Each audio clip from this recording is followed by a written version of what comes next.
What's your biggest piece of advice for newlyweds?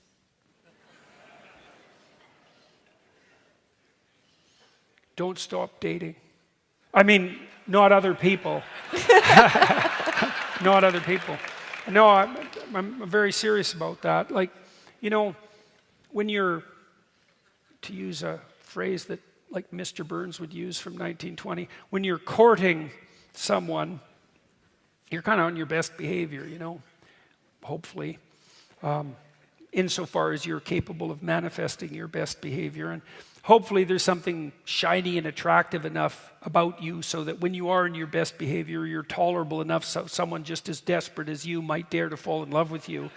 And so you do that on a date, and then it's real easy when you get married to think, well, you know, I did all the hard work already, and now we can just settle into, people say settle down. Jesus, that's a dismal view of marriage. We're going to settle down. It's like, you know, how about strive up? That'd be better. And so,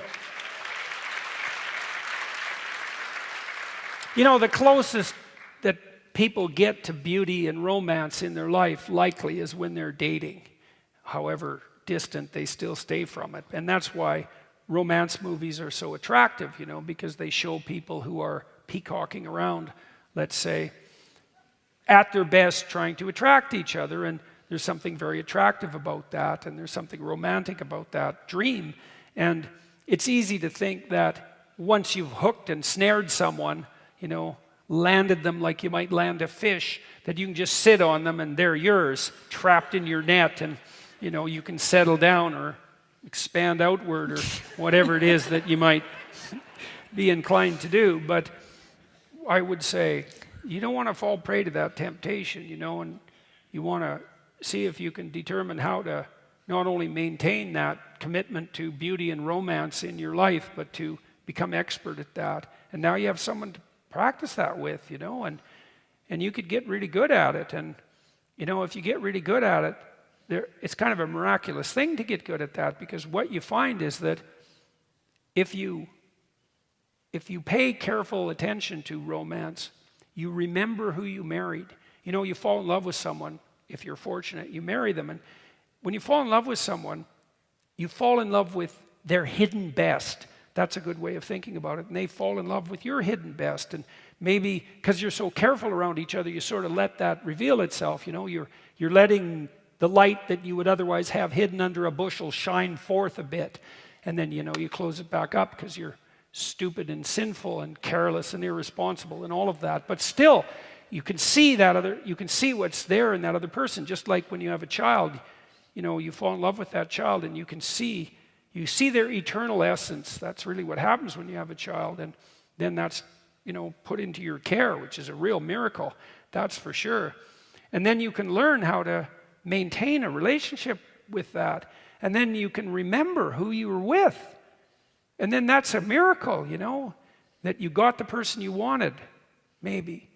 That miracle that you got the person you wanted. And, you know, if you're careless about that, you forget that person, and they forget it too, and then you settle into this kind of dry, humdrum, settling down boredom that also makes you likely to drift, you know, even romantically, and to become bored and cynical, and to make both of you less than you could otherwise be. And, you know, if you got to put some work into it, especially, why? Well, you know, you get married, you both have jobs, maybe you're going to have kids.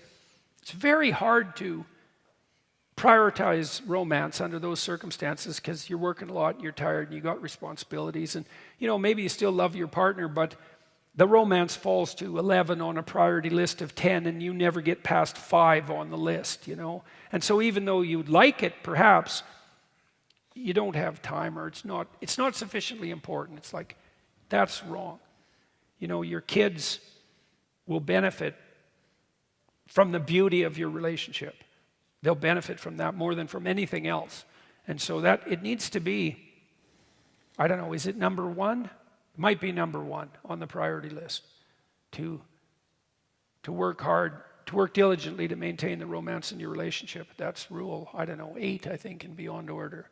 I think it's a good chapter, and there's some hints in there about how to do it practically. You got to have a date at least once a week. So here's a rule. You're married. You got to talk for 90 minutes a week about the domestic economy. That's annoying. It's like a management meeting. What the hell's going on in the household? Where are the finances? You know, what are we doing with the kids? Where are things coming unglued? What needs to be repaired? Who's doing what job? 90 minutes a week, minimum. You don't do it, you'll get a backlog, and then you'll get divorced, and then you'll have those discussions for 5 years in court. And so, with someone who hates you.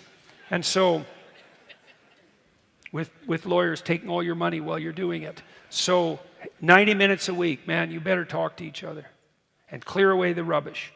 And then 90 minutes a week, you better have your romantic interlude.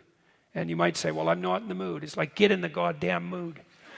I mean it. Like, it's like, I don't really feel like it. It's like, yeah, no kidding. Because you're tired and the kids are noisy and, you know, what's your point?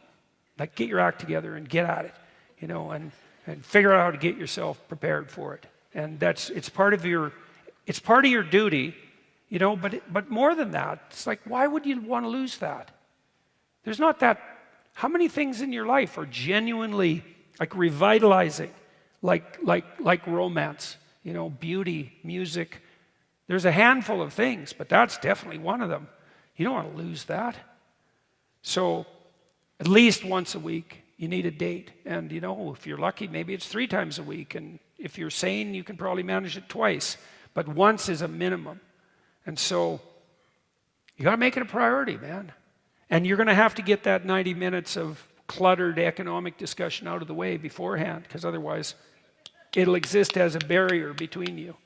So, you got to have that communication. You have to. You'll pay for it. And you don't want to do it because do you really want to talk to your wife? It's like, no. She doesn't really want to talk to you either. Because it's the details, the painful details of life that have to be negotiated, you know, and it's work. I you know, I'm being a bit cynical about that, but you get my point. And people do avoid that. They leave it in the fog, you know. They leave it in the fog. And if you don't have that 90 minutes of conversation and you're all ready for your date, that's when you have that 90 minutes of conversation. Yeah, and then the date will just go sideways. It's like, yeah. I mean, the last time Tammy and I had a date at our house, she spent the first 5 minutes telling me that I wasn't cleaning the sink properly. Luckily, we only had 5 minutes of clutter to get through. So, and that meant that we'd had an awful lot of conversations because there's plenty of complexity in a household. So don't lose that romantic vision, man. That's a big mistake, but you have to work at it. Like, you have to work at it real hard to keep it alive. But it's worth it if you can do it. You'll see what do you see? You see the eternal, beautiful spirit of your partner if you do that right. You can see them at every stages of all the time you've known them. You can see who they are at all the stages of their life at the same time. It's really something. Love does that, you know. Transforms your perceptions in that way. It reminds you about the remarkableness of being alive and the great fortune you have in finding someone that you can weave your story together with and embark on the adventure of life. But it takes cultivation, you know. It takes cultivation to make that bloom.